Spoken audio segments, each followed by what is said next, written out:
ವೀಕ್ಷಕರೇ, ಕೆಎಸ್ ಹೆಗ್ಡೆ ಆಸ್ಪತ್ರೆ ಅರ್ಪಿಸುವ ನೀವು ಕ್ಷೇಮವೇ ವಿಶೇಷ ಕಾರ್ಯಕ್ರಮಕ್ಕೆ ಸ್ವಾಗತ. ನಾನು ಶೈನಿತಾ ಸುಬ್ರಹ್ಮಣ್ಯ. ಇವತ್ತು ನಮ್ಮೊಂದಿಗೆ ಕೆಎಸ್ ಹೆಗ್ಡೆ ಆಸ್ಪತ್ರೆಯ ಡಿಪಾರ್ಟ್ಮೆಂಟ್ ಆಫ್ OBG ಹಾಗೆ ಕ್ಷೇಮ IVFನ ಪ್ರೊಫೆಸರ್ ಆ್ಯಂಡ್ ಹೆಡ್ ಆಗಿರುವಂತಹ ಡಾಕ್ಟರ್ ಪ್ರಸನ್ನ ಕುಮಾರ್ ಶೆಟ್ಟಿ ಕೆ ನಮ್ಮೊಂದಿಗಿದ್ದಾರೆ. ಡಾಕ್ಟರ್, ನಿಮಗೆ ಕಾರ್ಯಕ್ರಮಕ್ಕೆ ಆತ್ಮೀಯ ಸ್ವಾಗತ. ನಮಸ್ಕಾರ, ಧನ್ಯವಾದಗಳು. ವೀಕ್ಷಕರೇ, ಫೆಬ್ರವರಿ 12ರಂದು ಜಗತ್ತಿನಾದ್ಯಂತ sexual and reproductive health awareness day ಅನ್ನು ಆಚರಿಸಲಾಗ್ತದೆ. ಇದರ ಅಂಗವಾಗಿ ಇವತ್ತು ನಾವು ಲೈಂಗಿಕ ಮತ್ತು ಸಂತಾನೋತ್ಪತ್ತಿಯ ಆರೋಗ್ಯದ ಕುರಿತು ಸಾಕಷ್ಟು ಮಾಹಿತಿಯನ್ನು ಪಡೆದುಕೊಳ್ಳಲಿಕ್ಕಿದ್ದೇವೆ. ಡಾಕ್ಟರ್, ಮೊದಲಿಗೆ ನಮ್ಮ ವೀಕ್ಷಕರಿಗೆ ತಿಳಿಸಿಕೊಡೋದಾದ್ರೆ ಲೈಂಗಿಕ ಮತ್ತು ಸಂತಾನೋತ್ಪತ್ತಿ ಆರೋಗ್ಯ ಅಂದರೆ ಏನು ಅಂತ. ಧನ್ಯವಾದಗಳು. ನಮ್ಮ ಕೆಎಸ್ ಹೆಗ್ಡೆ ಆಸ್ಪತ್ರೆ ಮತ್ತು OBG ಹೆರಿಗೆ ಮತ್ತು ಸ್ತ್ರೀರೋಗ ವಿಭಾಗ ಮತ್ತು ಇನ್ಫರ್ಟಿಲಿಟಿ ಅಂದರೆ IVF ವಿಭಾಗದ ಪರವಾಗಿ ಆಹ್ವಾನಿಸಿದ್ದಕ್ಕಾಗಿ ಧನ್ಯವಾದಗಳು. ಲೈಂಗಿಕ ಮತ್ತು ಸಂತಾನೋತ್ಪತ್ತಿ ಆರೋಗ್ಯ ಅಂತ ಹೇಳಿದರೆ ಸೆಕ್ಶುವಲ್ ಆ್ಯಂಡ್ ರಿಪ್ರೊಡಕ್ಟಿವ್ ಹೆಲ್ತ್ ಅಂತ ಹೇಳ್ತಾರೆ. ಇದು ಒಂದು ರೀತಿಯಲ್ಲಿ ಬರೀ ಚಿಕಿತ್ಸೆಗೋಸ್ಕರ ಮಾಡಿರುವಂಥ ಒಂದು ವಿಭಾಗ ಅಲ್ಲ. ಅಂದರೆ ಪ್ರಿವೆಂಟಿವ್ ಕೇರ್, ಅಂದರೆ ಅವರು ಹೇಗೆ ಆರೋಗ್ಯಕರವಾಗಿ ಇರ್ಬೋದು ಮತ್ತು ಈ ರೀತಿ ಸರಿಯಾದ ಒಂದು ತಿಳುವಳಿಕೆ ಮತ್ತು ಜಾಗೃತಿಯ ಮೂಲಕವಾಗಿ ಹೇಗೆ ಆರೋಗ್ಯಕರವಾಗಿ ತಮ್ಮ ಸಂತಾನೋತ್ಪತ್ತಿ ಇದರಲ್ಲಿ ಮತ್ತು ಅವರ ಲೈಂಗಿಕ ಆರೋಗ್ಯದ ಬಗ್ಗೆ ಹೇಗೆ ಜಾಗ್ರತೆಗಳನ್ನು ತೆಗೆದುಕೊಳ್ಬೋದು ಮತ್ತು ಆರೋಗ್ಯಕರವಾದ ಜೀವನವನ್ನು ನಡೆಸ್ಬೋದು, ಹೆಲ್ದಿಯಾಗಿ ಅವರು ಸ್ತ್ರೀಯರಾಗಿರ್ಬೋದು ಪುರುಷರಾಗಿರ್ಬೋದು ಅವರು ಹೇಗೆ ಬದುಕ್ಬೋದು ಅನ್ನೋದನ್ನು ಕಲಿಸ್ಕೊಡುವಂಥ ಒಂದು ಪ್ರಿವೆಂಟಿವ್ ಹೆಲ್ತ್ ಕೇರ್.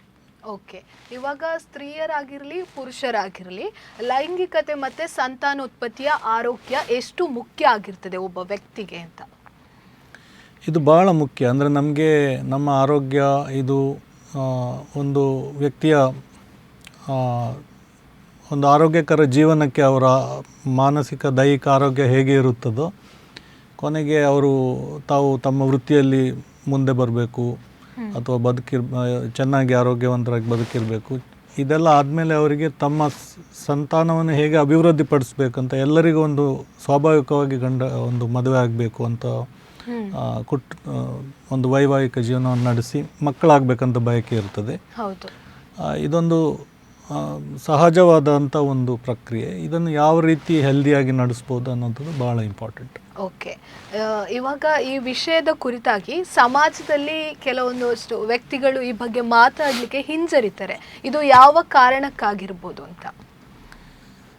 ಇದು ಭಾಳ ಕೆಲವೊಂದು ಸಾಂಸ್ಕೃತಿಕವಾದಂಥ ಕಾರಣಗಳಿಂದ ಆಗಿರ್ಬೋದು ಅಥವಾ ತಿಳುವಳಿಕೆ ಅಥವಾ ಜಾಗೃತಿ ಅಭಾವದಿಂದ ಆಗಿರ್ಬೋದು. ಇದು ಬಹಳ ಇಂಪಾರ್ಟೆಂಟ್. ಅಂದರೆ ನಮಗೆ ಸರಿಯಾದ ಮಾಹಿತಿ ಸಿಗುವ ಮೊದಲೇ ತಪ್ಪು ಮಾಹಿತಿ ಸಿಕ್ಕಿದರೆ ಅಥವಾ ಸೋಷಿಯಲ್ ಮೀಡಿಯಾದಲ್ಲಿ ಆಗಿರ್ಬೋದು ಅಥವಾ ಬೇರೆ ಬೇರೆ ಅವರ ಸಹಪಾಠಿಗಳೊಂದಿಗೆ ಮಾತಾಡಿ ಅಥವಾ ಚೆನ್ನಾಗಿ ತಿಳುವಳಿಕೆ ಇಲ್ಲದ ಹಿರಿಯರಿಗೆ ಅದರ ಬಗ್ಗೆ ತಿಳುವಳಿಕೆ ಇಲ್ಲದೇ ಇರ್ಬೋದು.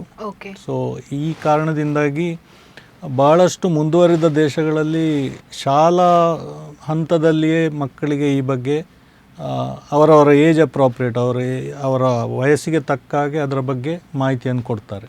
ಓಕೆ, ಇವಾಗ ಶಾಲೆಯಲ್ಲಿ ಇದರ ಕುರಿತು ಮಾಹಿತಿಯನ್ನು ನೀಡೋದು ಎಷ್ಟು ಮುಖ್ಯ ಅಂತ?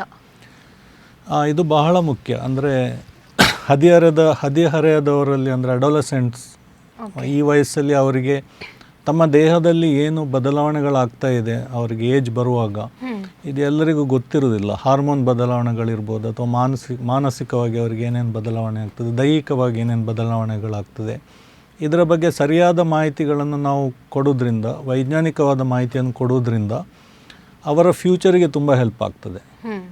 ಮತ್ತು ಅವರು ಈ ಲೈಂಗಿಕ ಕ್ರಿಯೆಯನ್ನು ಮತ್ತು ಸಂತಾನೋತ್ಪತ್ತಿ ಇದನ್ನೆಲ್ಲ ಯಾವ ರೀತಿಯಲ್ಲಿ ನೋಡ್ತಾರೆ ಮತ್ತು ಒಂದು ಸೆಕ್ಶುವಲ್ ಜೆಂಡರ್ ಈಕ್ವಾಲಿಟಿ, ಲಿಂಗ ತಾರತಮ್ಯವನ್ನು ಇಲ್ಲದೆ ಗಂಡು ಹೆಣ್ಣು ಭೇದ ಭಾವ ಇಲ್ಲದೆ ಯಾವ ರೀತಿ ನಾವು ಸಮಾಜದಲ್ಲಿ ವ್ಯವಹರಿಸಬೇಕು ಮತ್ತು ತುಂಬ ಲಾಭಗಳಿವೆ ಇದರಿಂದ.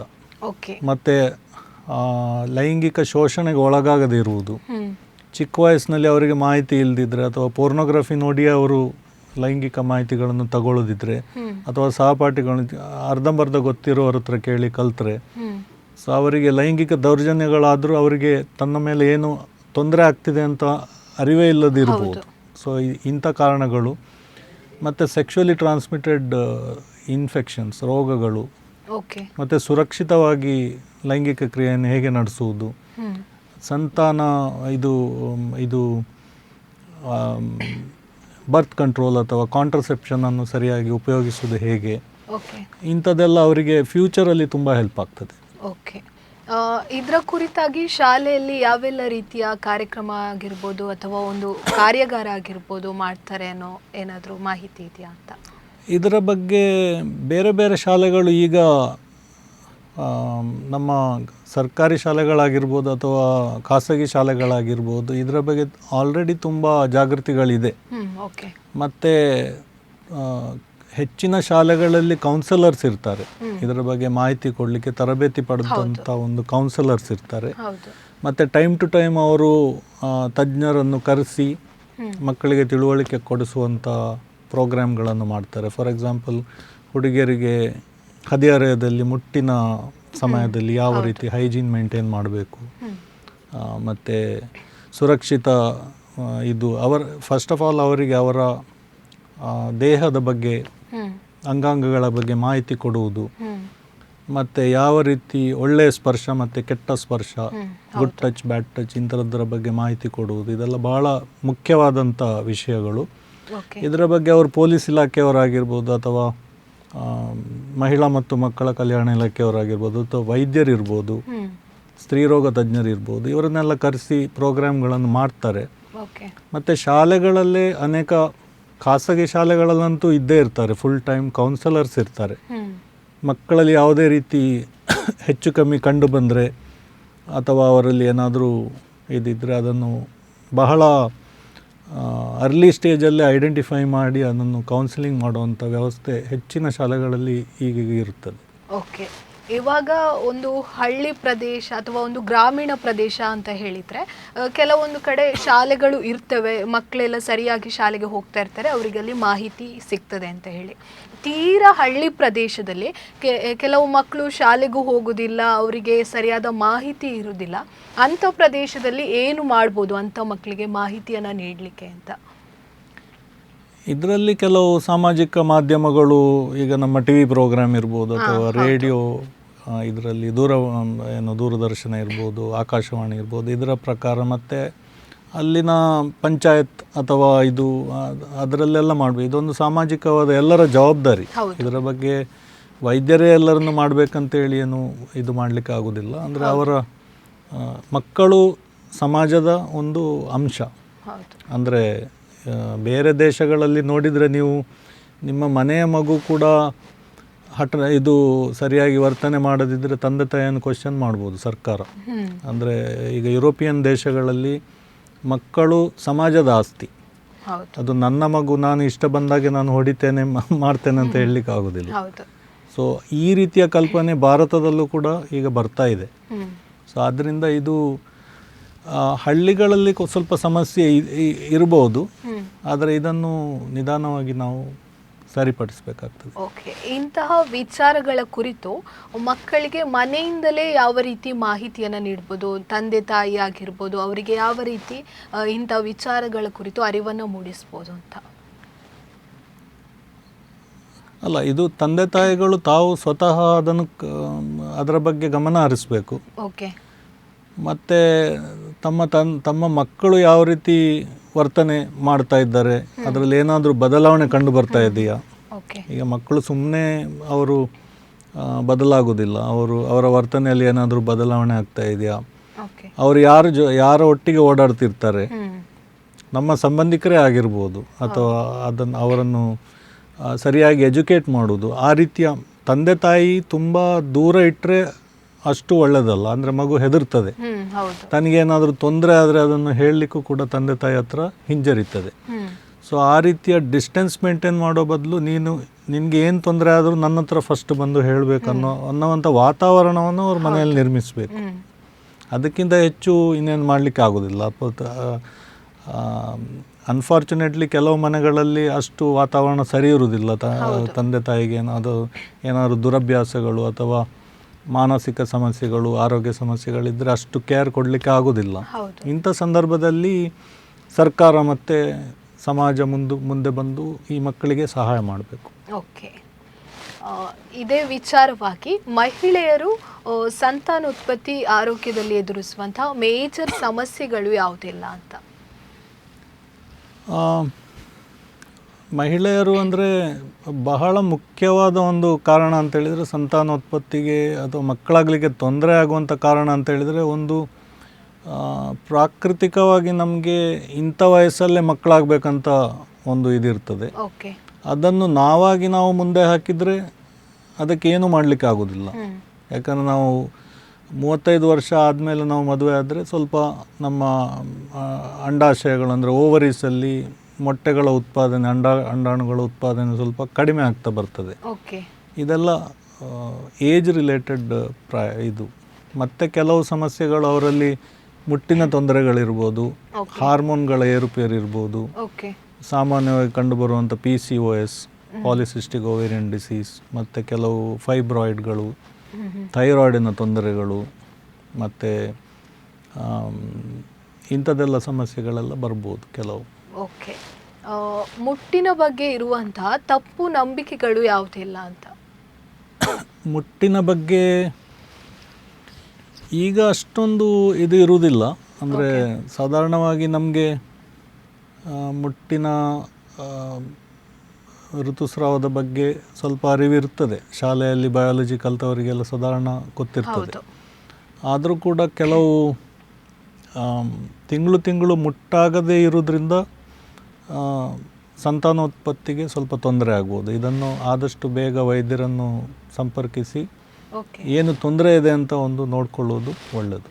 ಓಕೆ, ಇವಾಗ ಪುರುಷರ ಸಂತಾನೋತ್ಪತ್ತಿಯ ಆರೋಗ್ಯವನ್ನು ಎಷ್ಟು ಗಂಭೀರವಾಗಿ ಪರಿಗಣಿಸಬೇಕು ಅಂತ?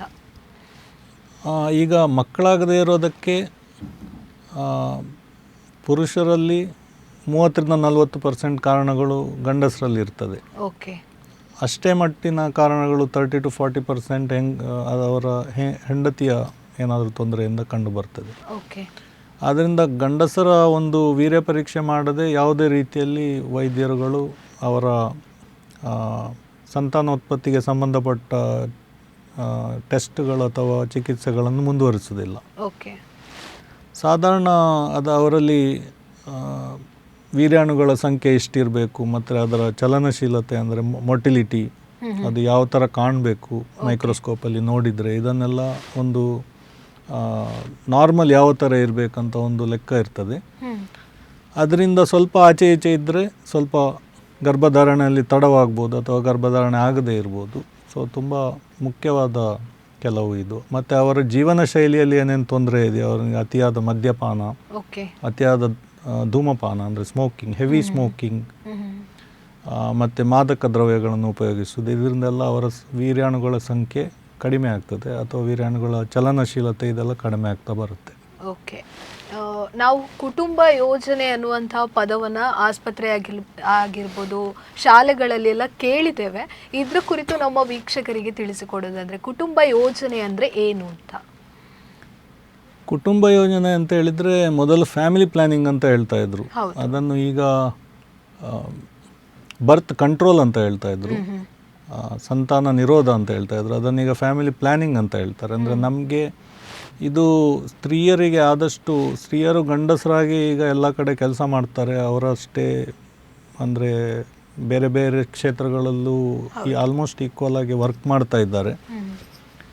ಸೊ ಅವರಿಗೆ ಒಂದು ಅಡಿಷನಲ್ ಇದು ಅಂತೇಳಿದರೆ ಹೊರೆ ಅಂತಲ್ಲ, ಅವರಿಗೆ ಮಕ್ಕಳಾಗೋದಿದ್ದರೆ 9 ತಿಂಗಳು ಅವರು ಹೆರಿಗೆ ಆಗಿ ಮತ್ತು ಮಗುವನ್ನು ನೋಡ್ಕೊಳ್ಬೇಕು. ಇದರಿಂದಾಗಿ ಅವರಿಗೆ ತಮ್ಮ ವಿದ್ಯಾಭ್ಯಾಸ ಅಥವಾ ಅವರಿಗೆ ಕೆಲಸದಲ್ಲಿ ಮುಂದೆ ಬರಲಿಕ್ಕೆಲ್ಲ ಅವರು ಪ್ಲ್ಯಾನ್ ಮಾಡ್ಬೋದು. ಅದಕ್ಕೆ ಫ್ಯಾಮಿಲಿ ಪ್ಲ್ಯಾನಿಂಗ್ ಅಂತ ಹೇಳ್ತೇವೆ. ಇದರಲ್ಲಿ ಭಾಳ ಕೆಲವು ಅಂಶಗಳಿವೆ. ಅಂದರೆ ಹೆಂಗಸರಿಗೂ ಅಷ್ಟು ಸ್ವಾತಂತ್ರ್ಯವನ್ನು ಕೊಡಬೇಕಾಗ್ತದೆ. ಅಂದರೆ ಅವರಿಗೆ ಇಷ್ಟ ಬಂದಾಗೆ ಅವರು ಅವರಿಗೆ ಕಲೀಲಿಕ್ಕಿದ್ರೆ ಅದನ್ನು ಮುಂದುವರಿಸೋದು ಅಥವಾ ಅವರಿಗೆ ಬೇಡದಾಗ ಅವರಿಗೆ ಪ್ರೆಗ್ನೆನ್ಸಿಯನ್ನು ತಡೆಗಟ್ಟುವ ಸ್ವಾತಂತ್ರ್ಯ ಇರಬೇಕು.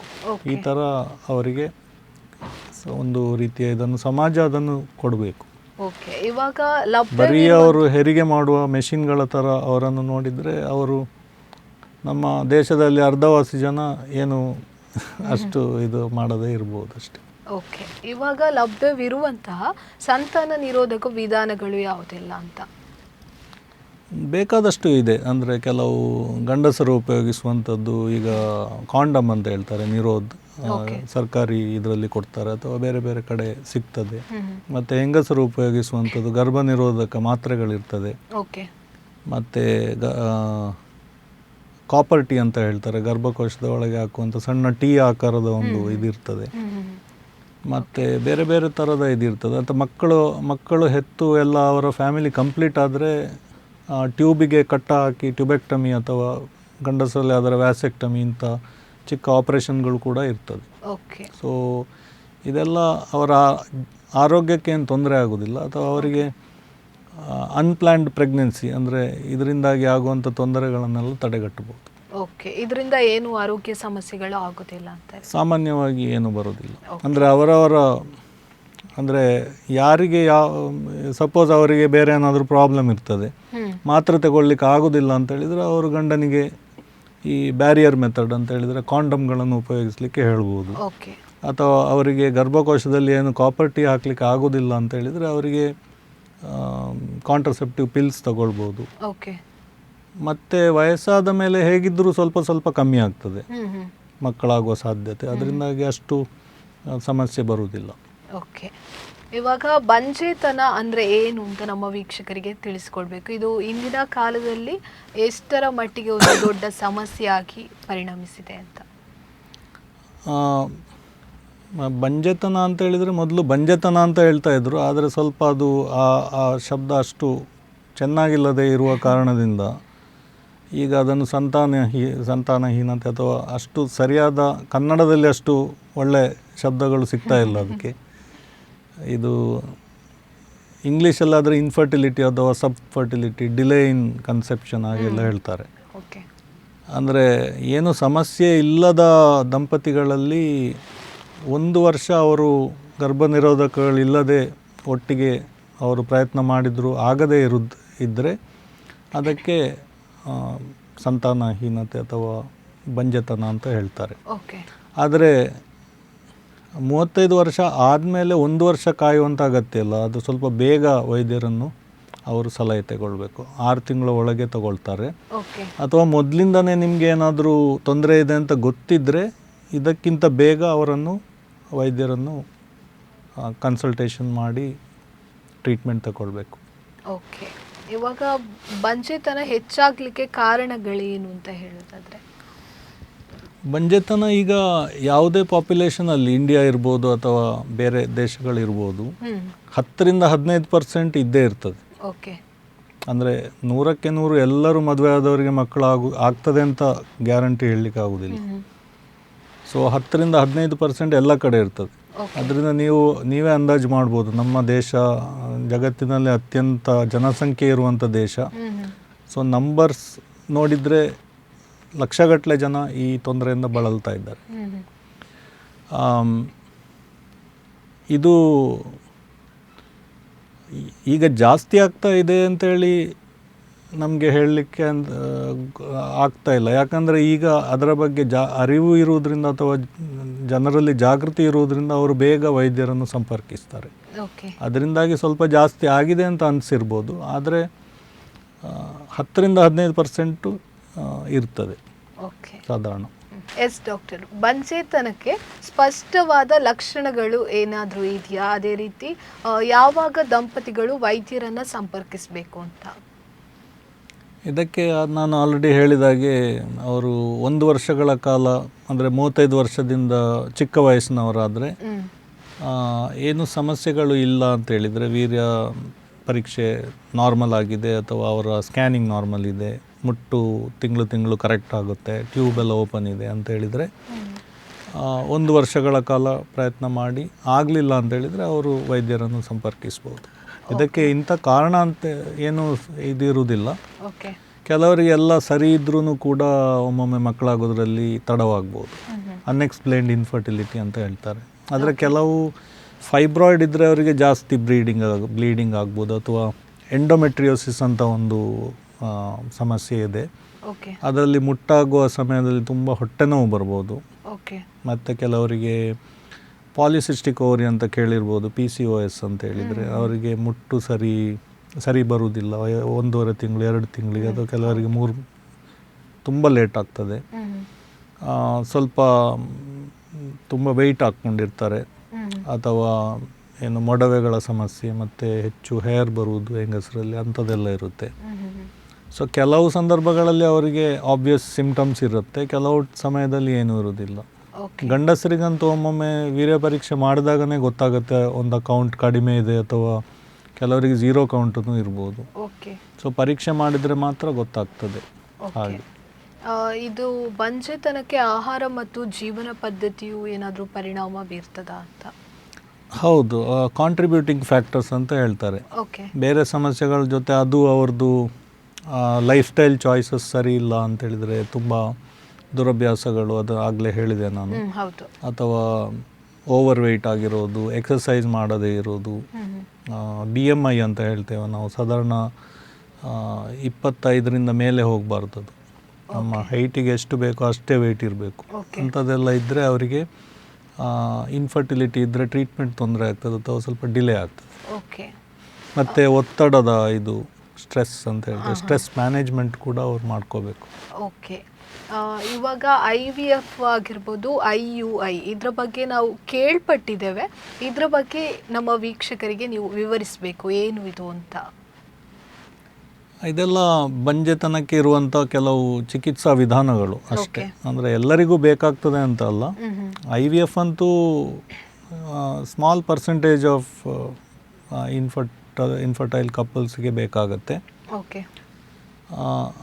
ಕೆಲವು ಸಮಸ್ಯೆಗಳಿಗೆ ಅಷ್ಟು ದೊಡ್ಡ ಚಿಕಿತ್ಸೆಗಳು ಬೇಕಾಗೋದಿಲ್ಲ. ಕೆಲವರಿಗೆ ನೀವು ಹೇಳಿದಾಗೆ ಲೈಫ್ ಸ್ಟೈಲ್ ಮಾಡಿಫಿಕೇಷನ್ಸ್ ಅಂತ ಹೇಳ್ತೇವೆ, ವೆಯ್ಟ್ ರಿಡಕ್ಷನ್, ನಿಯಮಿತವಾದ ಆಹಾರ, ಇದು ಎಕ್ಸಸೈಸ್, ಸ್ಟ್ರೆಸ್ ಮ್ಯಾನೇಜ್ಮೆಂಟ್, ಅದರಲ್ಲೇ ಸುಧಾರಿಸ್ಬೋದು ಕೆಲವರಿಗೆ. ಕೆಲವರಿಗೆ ಗಂಡ ಹೆಂಡತಿ ಒಟ್ಟಿಗೆ ಇರಲಿಕ್ಕೆ ಟೈಮ್ ಇರುವುದಿಲ್ಲ, ಇಂಥ ಪರಿಸ್ಥಿತಿನೂ ಇರ್ತದೆ. ಅಂದರೆ ಅವರು ಗಂಡ ವಿದೇಶದಲ್ಲಿರ್ತಾರೆ, ಬರುವುದೇ 1 ತಿಂಗಳಿಗೆ 2 ತಿಂಗಳಿಗೆ, ಅದು ಕೆಲವು ಅಂಥ ಸಮಸ್ಯೆಗಳಿಗೆಲ್ಲ ಸ್ವಲ್ಪ ಬೇರೆ ಥರದ ಟ್ರೀಟ್ಮೆಂಟ್ ಕೊಡಬೇಕಾಗ್ತದೆ. ಮತ್ತು ಕೆಲವರಿಗೆ ಲೈಂಗಿಕ ಕ್ರಿಯೆ ನಡೆಸುವಾಗ ಏನಾದ್ರು ತೊಂದರೆ ಇರ್ತದೆ, ಅಂದರೆ ಬೇರೆ ಹಾರ್ಮೋನಲ್ ಪ್ರಾಬ್ಲಮ್ಸ್ ಅಥವಾ ಅಂಥದ್ದೆಲ್ಲ. ಕೆಲವು ಮೊಟ್ಟೆಗಳು ಬಿಡುಗಡೆ ಆಗೋದಕ್ಕೆ ತೊಂದರೆ ಇದ್ರೆ, ಅಂದರೆ ಆ್ಯನೋವ್ಯುಲೇಷನ್, PCOS ಅಂಥದಕ್ಕೆಲ್ಲ ಮೆಡಿಸಿನ್ಸ್ ಕೊಡ್ತಾರೆ, ವೆಯ್ಟ್ ರಿಡಕ್ಷನ್, ಮೊಟ್ಟೆಗಳು ಬಿಡುಗಡೆ ಆಗೋ ಥರ ಹಾರ್ಮೋನ್ ಟ್ರೀಟ್ಮೆಂಟ್ಸು ಏನಾದರೂ ಇರುತ್ತೆ. ಸೊ ಅದರಿಂದಾಗಿ ಅವರು ಗರ್ಭಧಾರಣೆ ಆಗ್ಬೋದು. ಕೆಲವರಿಗೆ ಕೆಲವು ಸಂದರ್ಭಗಳಲ್ಲಿ ಮಾತ್ರ IVF ಬೇಕಾಗ್ತದೆ. ಅಂದರೆ ಗರ್ಭಕೋಶದ ಸೈಡಲ್ಲಿ ಫ್ಯಾಲೋಪಿಯನ್ ಟ್ಯೂಬ್ ಅಂತ ಇರುತ್ತೆ, ಅದು ಬ್ಲಾಕ್ ಆಗಿದ್ದರೆ, 2 ಕಡೆ ಬ್ಲಾಕ್ ಆಗಿದ್ದರೆ ಬೇರೆ ಚಿಕಿತ್ಸೆಗಳಲ್ಲಿ ಆಗೋದಿಲ್ಲ. ಅಥವಾ ಗಂಡನಲ್ಲಿ ವೀರ್ಯಾಣುಗಳ ಸಂಖ್ಯೆ ತುಂಬ ಕಡಿಮೆ ಇರುತ್ತೆ, 5 ಮಿಲಿಯನಿಂದ ಕಮ್ಮಿ ಇರುವುದು, ಅಥವಾ ಕೆಲವರಲ್ಲಿ 0 ಇರುತ್ತೆ. ಅಂಥದ್ರಲ್ಲೆಲ್ಲ ಒಮ್ಮೊಮ್ಮೆ ಸರ್ಜಿಕಲ್ಲಾಗಿ ಸ್ಪರ್ಮ್ಗಳನ್ನು ಹೊರಗೆ ತೆಗೆದು IVF ಅಲ್ಲೇ ಮಾಡಬೇಕಾಗತ್ತೆ. ಅಥವಾ ಬೇರೆ ವಿಧಾನಗಳಿಂದ ಆಗದೇ ಇರುವಂಥ ಸಂದರ್ಭಗಳಲ್ಲಿ as A last resort IVF ಅನ್ನು ಮಾಡಬೇಕಾಗತ್ತೆ. IUI ಅಂದರೆ IVF ಥರ ಅಲ್ಲ, ಅಂದರೆ ಅದರಲ್ಲಿ ಅದು ಸ್ವಲ್ಪ ಕಡಿಮೆ ಖರ್ಚಿಂದು ಮತ್ತು ಕಡಿಮೆ ಅಷ್ಟು ಇದಾಗೋದಿಲ್ಲ. ಅಂದರೆ ವೀರ್ಯಾಣುಗಳನ್ನು ಲ್ಯಾಬೊರೇಟರಿಯಲ್ಲಿ ಪ್ರೊಸೆಸ್ ಮಾಡಿ ಅದನ್ನು ಗರ್ಭಕೋಶದೊಳಗೆ ಡಿಪಾಸಿಟ್ ಮಾಡ್ತಾರೆ, ಒಂದು ಸಣ್ಣ ಕೆಥೆಟರ್ ತಗೊಂಡು. ಆ ಸ್ತ್ರೀಯರ ಮೊಟ್ಟೆ ಬಿಡುಗಡೆ ಆಗೋ ಟೈಮಲ್ಲಿ ಹಾಕೋದು, ಅದಕ್ಕೆ ಇಂಟ್ರಾಯುಟ್ರೈನ್ ಇನ್ಸೆಮಿನೇಷನ್ ಅಂತ ಹೇಳ್ತಾರೆ, IUI. IVF ಅಂದರೆ ಇನ್ ವಿಟ್ರೋ ಫರ್ಟಿಲೈಸೇಷನ್, ಅಂದರೆ ಅದು ಮೊಟ್ಟೆಗಳನ್ನು ಮತ್ತು ವೀರ್ಯಾಣುಗಳನ್ನು ಲ್ಯಾಬಲ್ಲಿ ಮಿಕ್ಸ್ ಮಾಡಿ ಎಂಬ್ರಿಯೋಗಳನ್ನು, ಅಂದರೆ ಭ್ರೂಣಗಳನ್ನು ತಯಾರು ಮಾಡಿ ಅಲ್ಲಿ ಲ್ಯಾಬಲ್ಲಿ ಕಲ್ಚರ್ ಮಾಡಿ ಮತ್ತೆ ಸ್ತ್ರೀಯರ ಇದಕ್ಕೆ ಗರ್ಭಕೋಶದ ಒಳಗೆ ಟ್ರಾನ್ಸ್ಫರ್ ಮಾಡ್ತಾರೆ. ಇವಾಗ ಬಂಜೆತನಕ್ಕೆ ಸಂಬಂಧಪಟ್ಟ ಹಾಗೆ ಈ ಸಂದರ್ಭದಲ್ಲಿ ದಂಪತಿಗಳ ಮಾನಸಿಕ ಆರೋಗ್ಯ ಯಾವ ರೀತಿಯಾಗಿರ್ತದೆ? ಅವರನ್ನು ಮನೆಯವರು ಆಗಿರ್ಬೋದು, ಅವರ ಸ್ನೇಹಿತರ ಬಳಗದ ಆಗಿರ್ಬೋದು, ಯಾವ ರೀತಿ ಅವರನ್ನು ನೋಡಬೇಕು ಅಂತ? ಮಕ್ಕಳಾಗೋದ್ರಲ್ಲಿ ಸ್ವಲ್ಪ ಡಿಲೇ ಆದ ಕೂಡಲೇ ಅವರ ಮನೆಯಲ್ಲಿರ್ಬೋದು ಅಥವಾ ಜೊತೆಯಲ್ಲಿರುವಂಥ ಕೊಲೀಗ್ಸ್ ಇರ್ಬೋದು, ಸ್ನೇಹಿತರು ಸ್ವಲ್ಪ ಪ್ರಶ್ನೆ ಮಾಡಲಿಕ್ಕೆ ಶುರು ಮಾಡ್ತಾರೆ, ಯಾವಾಗ ನೀವು ಮಕ್ಕಳಾಗೋದು ಅಂತೇಳಿ. ಸೊ ಇದರಿಂದಾಗಿ ಸ್ವಲ್ಪ ಪ್ರೆಷರ್ ಬಂದೇ ಬರುತ್ತೆ. ಪ್ಲಸ್ ಈಗಿನ ಒತ್ತಡದ ಜೀವನ ಶೈಲಿಯಲ್ಲಿ ಅದು ಇನ್ನಷ್ಟು ಪ್ರೆಷರ್ ಬಿಲ್ಡಪ್ ಆಗುತ್ತೆ. ಮತ್ತು ಇನ್ನೊಂದಂದರೆ ಈ ತೊಂದರೆಗಳಿಗೆ ಚಿಕಿತ್ಸೆಗಳು ಮತ್ತು ತಪಾಸಣೆಗಳು ಕೂಡ ಅದು ಕೂಡ ಭಾಳ ಟೈಮ್ ಕನ್ಸ್ಯೂಮಿಂಗ್ ಮತ್ತು ಎಕ್ಸ್ಪೆನ್ಸಸ್ ಖರ್ಚು ಕೂಡ ತುಂಬ ಆಗೋದ್ರಿಂದ ಅವರಿಗೆ ಒತ್ತಡ ಜಾಸ್ತಿ ಆಗುತ್ತೆ. ಸೊ ಎಲ್ಲ ಫರ್ಟಿಲಿಟಿ ಕ್ಲಿನಿಕ್ಸಲ್ಲಿ ಇದರ ಬಗ್ಗೆ ಆಪ್ತ ಸಮಾಲೋಚನೆ ಅಥವಾ ಕೌನ್ಸಿಲಿಂಗ್ ಮಾಡುವಂಥ ತರಬೇತಿ ಪಡೆದ ಕೌನ್ಸಿಲರ್ಸ್ ಇರ್ತಾರೆ. ಪ್ಲಸ್ ನಾವು ವೈದ್ಯರು ಕೂಡ ಅವರಿಗೆ ಸ್ವಲ್ಪ ಇದರ ಬಗ್ಗೆ ತಿಳುವಳಿಕೆಯನ್ನು ಹೇಳಿ ಅದರ ಬಗ್ಗೆ ಮೊದಲೇ ಮಾಹಿತಿ ಕೊಟ್ಟು ಈ ಥರ ಅಂದರೆ ಅವರಿಗೆ ಎಕ್ಸ್ಪೆಕ್ಟೇಷನ್ಸನ್ನು ಕೂಡ ನಾವು ಮ್ಯಾನೇಜ್ ಮಾಡಬೇಕಾಗತ್ತೆ. ಅಂದರೆ ಕೆಲವು ದಂಪತಿಗಳು ಬಂದು ಒಂದು 2-3 ತಿಂಗಳಲ್ಲೇ ನಾವು ಗ್ಯಾರಂಟಿ ಗರ್ಭಧಾರಣೆ ಆಗುತ್ತೆ ಅನ್ನೋ ಮನಸ್ಥಿತಿಯಲ್ಲಿ ಬಂದರೆ ಸ್ವಲ್ಪ ಅವರಿಗೆ ನಿರಾಶೆ ಆಗ್ತದೆ. ಸೊ ಇದರ ಬಗ್ಗೆ ಸರಿಯಾಗಿ ನಾವು ಕೌನ್ಸಿಲಿಂಗ್ ಮಾಡಬೇಕಾಗ್ತದೆ. ಓಕೆ, ಇವಾಗ ನೀವು ಹೇಳಿದಾಗೆ 35 ವರ್ಷದ ನಂತರ ಗರ್ಭಧಾರಣೆ ಸ್ವಲ್ಪ ಕಷ್ಟ ಆಗ್ಬೋದು ಅಂತ. ಇದು ವಯಸ್ಸು ಹೆಚ್ಚಾಗ್ತಾ ಹೋದಾಗೆ, ಅಂದರೆ 35 ವರ್ಷಕ್ಕಿಂತ ಹೆಚ್ಚಾಗ್ತಾ ಹೋದಾಗೆ ಸಂಪೂರ್ಣವಾಗಿ ಗರ್ಭಧಾರಣೆ ಮಾಡುವಂಥದ್ದು ನಿಂತು ಹೋಗ್ಬೋದಾ ಅಂತ ಚಾನ್ಸಸ್ ಏನಾದರೂ ಇರ್ತದಾ ಅಂತ ಒಂದು ಮಿತಿಯವರೆಗೆ? ಹೌದೌದು. ಅಂದರೆ ನಿಮಗೆ ಒಂದು 35 ವರ್ಷ ದಾಟಿ 40 ವರ್ಷ ಹತ್ರ ಆಗುವಾಗ ಕೆಲವರಿಗೆ ಮೊದಲೇ ಮುಟ್ಟು ನಿಲ್ಲುವ ಸಾಧ್ಯತೆಗಳಿರ್ತದೆ. ಕೆಲವರಿಗೆ ಪ್ರಿಮೆಚೂರ್ ಒವೇರಿಯನ್ ಫೇಲ್ಯೂರ್ ಅಥವಾ ಇನ್ಸಫಿಷಿಯನ್ಸಿ ಅಂತ ಹೇಳ್ತೀವಿ. ಕೆಲವರಿಗೆ ನ್ಯಾಚುರಲಿ 40 ವರ್ಷ ಹತ್ರ ಆಗುವಾಗ ಮೊಟ್ಟೆಗಳ ಸಂಖ್ಯೆ ಮತ್ತು ಮೊಟ್ಟೆಗಳ ಗುಣಮಟ್ಟ ಕಡಿಮೆ ಆಗ್ತಾ ಬರುತ್ತೆ. ಇದರಿಂದಾಗಿ ಒಮ್ಮೊಮ್ಮೆ ಅವರು ಗರ್ಭಧಾರಣೆ ಆದ್ರೂ ಕೂಡ ಒಮ್ಮೊಮ್ಮೆ ಗರ್ಭಪಾತ ಆಗ್ತದೆ, ಮಿಸ್ಕ್ಯಾರೇಜ್ ಆಗೋ ಚಾನ್ಸಸ್ ಕೂಡ ಜಾಸ್ತಿ ಇರುತ್ತೆ. ಸೊ ಇದರಿಂದಾಗಿ ನಾನು ಫಸ್ಟ್ ಹೇಳಿದ್ದೆ ಅದೇ age of the female partner ಅಂದರೆ ವೈಫ್. ಸೊ ಅದು ನಾವು ಪ್ರಕೃತಿ ನಿಯಮದ ವಿರುದ್ಧ ಹೋಗಲಿಕ್ಕೆ ಆಗೋದಿಲ್ಲ. ಒಂದು ಮುಟ್ಟು ನಿಂತ ಮಹಿಳೆಗೆ ನಾವು ಚಿಕಿತ್ಸೆ ಕೊಟ್ಟು ಅವರದೇ ಅಂಡಾಣುವಿನಲ್ಲಿ ಅವರದೇ ಮೊಟ್ಟೆಯಲ್ಲಿ ಮಗು ಆಗ್ತದೆ ಅಂತ ಗ್ಯಾರಂಟಿ ಹೇಳಲಿಕ್ಕೆ ಆಗೋದಿಲ್ಲ. ಟೆಕ್ನಿಕಲಿ ನಿಮಗೆ ಮುಟ್ಟು ನಿಲ್ಲುವವರೆಗೆ ಮಕ್ಕಳಾಗೋ ಸಾಧ್ಯತೆ ಇದೆ. 40-45 ವರ್ಷದ ಮಹಿಳೆಯರು ಕೂಡ ಗರ್ಭ ಧರಿಸ್ತಾರೆ, ಆದರೆ ಪರ್ಸೆಂಟೇಜ್ ಮಾತ್ರ ತುಂಬ ಕಮ್ಮಿ. ಆಫ್ಟರ್ 40 ನೀವು ನೋಡೋದಿದ್ರೆ 1-2% ಮಾತ್ರ ನೀವು ಮಕ್ಕಳು ವಿದೌಟ್ ಎನಿ ಟ್ರೀಟ್ಮೆಂಟ್, ಏನು ಚಿಕಿತ್ಸೆ ಇಲ್ಲದೇ ಅವರು ಆಗ್ತಾರೆ. ಆಗೋದಿಲ್ಲ ಅಂತ ಇಲ್ಲ, ಚಿಕ್ಕ ವಯಸ್ಸಿನಲ್ಲಿ ಆದಷ್ಟು ಸುಲಭವಾಗಿ ಆಗೋದಿಲ್ಲ ಚಿಕಿತ್ಸೆ ತಗೊಂಡ್ರು. ಇವಾಗ ಇದೇ ವಿಷಯಕ್ಕೆ ಸಂಬಂಧಪಟ್ಟ ಹಾಗೆ ನೀವು ಒಂದು ನಿದರ್ಶನ ಅಂತ ನೀಡೋದಾದರೆ, ನಿಮ್ಮ ಬಳಿ ಬಂದಿರುವಂತಹ ಒಂದು ಪೇಷಂಟ್ ಬಗ್ಗೆ ಏನಾದರೂ ಹೇಳೋದಾದರೆ, ಒಂದು ಎಕ್ಸಾಂಪಲ್ ನಮ್ಮ ವೀಕ್ಷಕರಿಗೆ ಈ ರೀತಿ ಆಗಿತ್ತು, ಅವರು ಫಸ್ಟಿಗೆ ಮುಂದೂಡ್ತಾ ಹೋದರು, ಕೊನೆಗೆ ಅವರಿಗೆ ಮಗು ಆಗಲಿಲ್ಲ ಅಂತ, ಅಂಥದ್ದೇನಾದರೂ ಎಕ್ಸಾಂಪಲ್ ಇದೆಯಾ ಅಂತ? ಈ ಥರ ಉದಾಹರಣೆಗಳು ತುಂಬ ಇದೆ. ಕೆಲವರಿಗೆ ನಾವು ಟ್ರೀಟ್ಮೆಂಟ್ ಮಾಡ್ತಾ ಇರ್ತೇವೆ, ಟ್ರೀಟ್ಮೆಂಟ್ ಮಾಡಿ ಕೆಲವರು 1-2 ತಿಂಗಳು ಬರ್ತಾರೆ.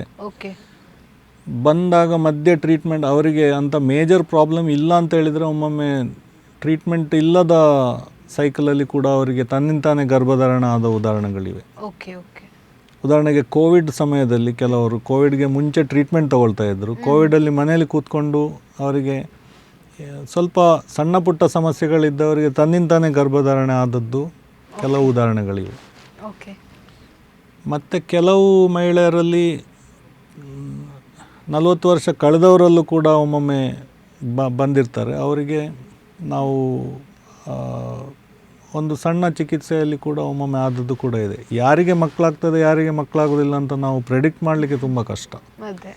ಕೆಲವು ನಮ್ಮ ಭಾರತದ ಕಾನೂನು ಪ್ರಕಾರ 50 ವರ್ಷದವರೆಗೆ ಮಹಿಳೆಯರಿಗೆ IVF ಟ್ರೀಟ್ಮೆಂಟ್ ಅಥವಾ ಯಾವುದೇ ಸಂತಾನೋತ್ಪತ್ತಿ ಚಿಕಿತ್ಸೆ ಮಾಡಲಿಕ್ಕೆ ಅನುಮತಿ ಇದೆ.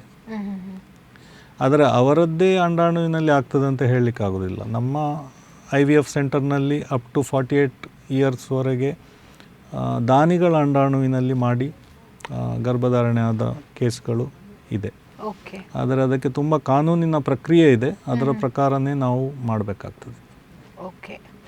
ಇವಾಗ ಬಂಜೆತನ ಎದುರಿಸುತ್ತಿರುವಂಥ ದಂಪತಿಗಳಿಗೆ ನಿಮ್ಮ ಸಂದೇಶ ಏನಾದರೂ ನೀಡೋದಾದರೆ ಏನು ಹೇಳ್ತೀರಿ ಅಂತ?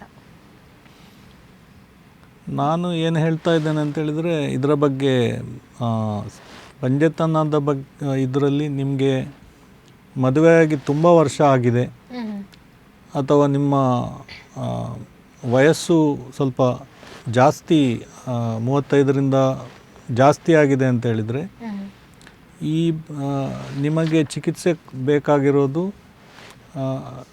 ಇದರ ಬಗ್ಗೆ ಸ್ಪೆಷಲೈಸ್ಡ್ ಸೆಂಟರ್ಗಳಲ್ಲೇ ಹೋದರೆ ನಿಮ್ಮ ರಿಸಲ್ಟ್ಗಳು ಚೆನ್ನಾಗಿ ಬರುತ್ತೆ.